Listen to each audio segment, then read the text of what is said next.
मन सदा आक्रमण की योजनाएं बनाता रहता है, कैसे मकान बड़ा कर लूं, कैसे जमीन बड़ी कर लूं, कैसे तिजोरी बड़ी कर लूं।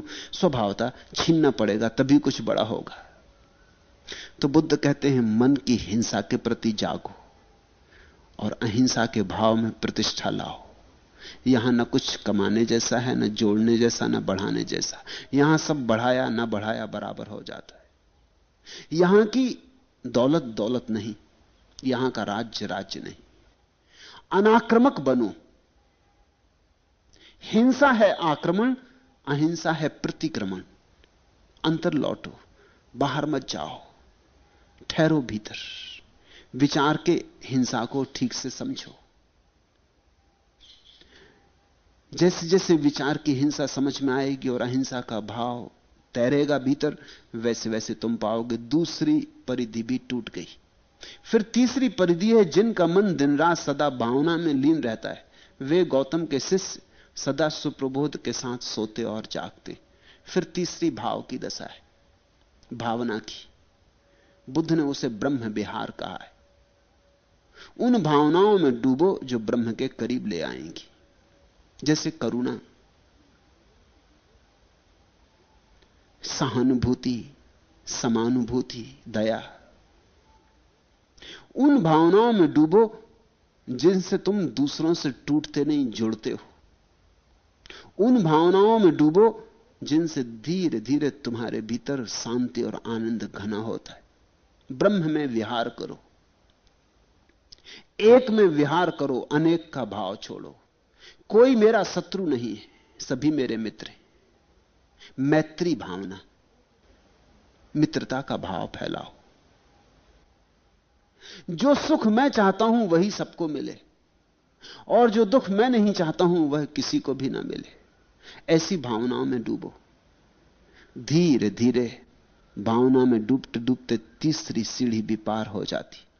काया की स्मृति, विचार की स्मृति, भावना की स्मृति, फिर भीतर महल में प्रवेश होता है। उस महल में प्रवेश करके तुम पाओगे बुद्ध को विराजमान। तुम्हें तुम्हारे बुद्ध से मिलन हो जाएगा। इसको बुद्ध ने कहा, अप्पो दीपो भव, अपने दिए बन जाओ। फिर तुम अपने दिए बन जाओगे। राजा बिंबिसार को, इस लड़के को लाने के कारण बुद्ध ने यह सूत्र कहे। इस कहानी में मैंने एक छोटा सा फर्क किया है, उसकी मैं क्षमा याचना कर लूं, करना पड़ा। इतना सा फर्क किया है, पंडित और शास्त्री जनों को अड़चन होगी। फर्क यह किया है, कथा में ऐसा कहा गया है, कथा ऐसे शुरू होती कि राजगृह में दो लड़के थे। एक था सम्यक दृष्टि, दूसरा था मिथ्या दृष्टि। दोनों साथ खेलते थे। सम्यक दृष्टि खेलते समय नमो बुद्धस्य का पाठ करता था और मिथ्या दृष्टि नमो अरिहंताणम। इशारा साफ है। जिसने भी कथा रची होगी, लिखी होगी शास्त्र में, वो ये कह रहा है कि जो बुद्ध का स्मरण करता है वो तो पहुंच जाता है, जो महावीर का स्मरण करता है वो नहीं पहुंचता। जिसने कहानी लिखी होगी उसकी दृष्टि बड़ी क्षुद्र और सांप्रदायिक रही होगी।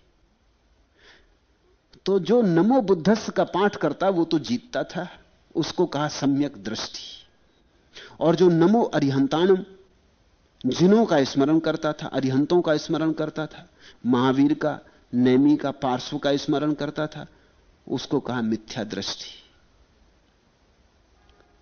वो हारता था।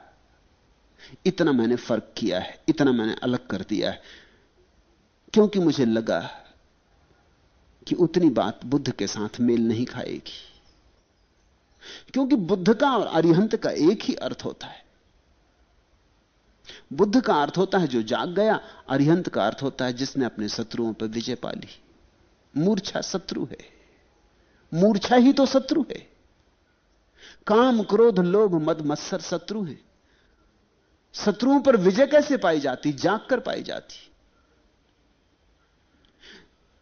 बुद्ध का भी एक नाम अरिहंत है।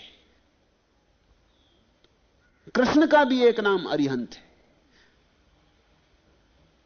और मैं तो क्राइस्ट को भी अरिहंत कहता हूं और मोहम्मद को भी अरिहंत कहता हूं। अरिहंत का मतलब ही इतना है जिसके अब कोई शत्रु ना रहे, जिसके भीतर सब शत्रु विदा हो गए, जिसके भीतर सब शत्रु विगलित होकर मित्र बन गए, जिसका क्रोध करुणा बन गया और जिसकी काम वासना ब्रह्मचरी बन गई, जिसने अपने शत्रुओं को अपना मित्र बना लिया, जिसने जहर को रूपांतरित कर लिया, जो उस कीमिया से गुजर गया जहां जहर अमृत हो जाता है। तो इतना फर्क मैंने किया है, इतना कहानी में मैंने तोड़ दिया, अलग कर दिया, क्योंकि उतनी बात मुझे सांप्रदायिक मालूम पड़ी, और बुद्ध का सांप्रदायिक होने से कोई संबंध नहीं हो सकता है। कहानी बुद्ध ने नहीं लिखी है, कहानी किसी अनुयायी ने लिखी होगी। अनुयायियों की क्षुद्र बुद्धि ने बड़े उपद्रव किए। ऐसी कहानियां जैन ग्रंथों में भी हैं जिनमें बुद्ध को गाली दी गई है, ऐसी कहानियां बुद्ध ग्रंथों में हैं जिनमें जैनों को गाली दी गई है। ये ओछी बातें हैं। धर्म बड़ा विराट है, और जब भी मुझे ऐसा लगता है कि किसी शास्त्र में किसी सूत्र को बदलने की जरूरत है, तो मैं जरा भी हिचकिचाता नहीं। मेरी शास्त्र के प्रति कोई निष्ठा ही नहीं, मैं शास्त्री नहीं हूं, मैं पूरी स्वतंत्रता मानता हूं अपनी, क्योंकि मेरी निष्ठा बुद्ध के प्रति है, शास्त्र के प्रति नहीं है। इस कहानी को पढ़ते वक्त मुझे लगा कि अगर बुद्ध भी इस कहानी को पढ़ेंगे तो इतना हिस्सा छोड़ देंगे, उतना मैंने छोड़ दिया है।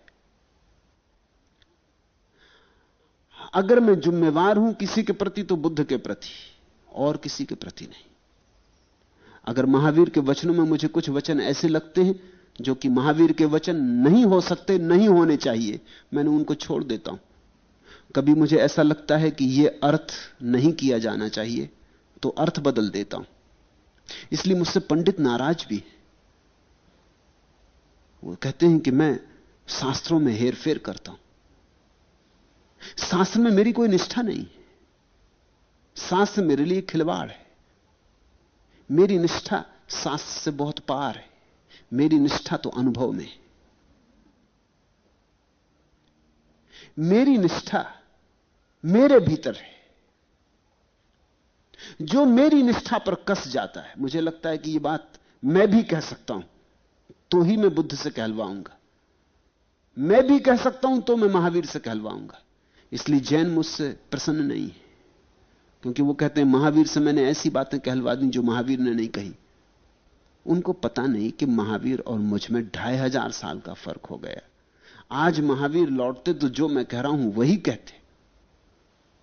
2500 साल बाद इतना फर्क ना पड़ता। महावीर जड़ बुद्धि नहीं थे, कोई ग्रामोफोन के रिकॉर्ड नहीं थे कि वही का वही दोहराते रहते। मुझसे बौद्ध नाराज है। मैं नागपुर में ठहरा था तो एक बड़े बौद्ध भिक्षु हैं, बड़े पंडित हैं, आनंद कौशल्यायन, वो मुझे मिलने आए। उन्होंने कहा कि आप कुछ ऐसी बातें कहते हैं जो शास्त्र में नहीं है। किस शास्त्र में? आपने कुछ ऐसी बातें जोड़ दी हैं जो कहीं भी नहीं लिखी। मेरी जिंदगी शास्त्र पढ़ते हो गई।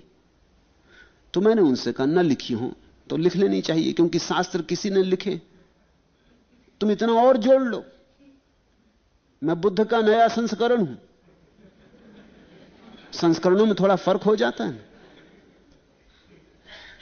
वो तो बहुत नाराज हो गए, कहने लगे शास्त्र में कैसे कुछ जोड़ा जा सकता। मैंने कहा मैं जोड़ूंगा, मैं घटाऊंगा, क्योंकि जो बात मुझे लगती है ओछी है वो कैसे बुद्ध से कहलवाऊं, अन्याय हो जाएगा। उसके लिए बुद्ध फिर मुझे कभी क्षमा ना कर सकेंगे। पंडित नाराज हो जाएं मुझे जरा चिंता नहीं है, उनकी नाराजगी से क्या बनता बिगड़ता है। लेकिन बुद्ध के साथ कुछ अन्याय नहीं होना चाहिए, इसलिए मैंने इतना फर्क किया है। अन्यथा कहानी अद्भुत है, अन्यथा कहानी बड़ी प्यारी, बड़ी सूचक है। इस पर ध्यान करना। आज इतना ही।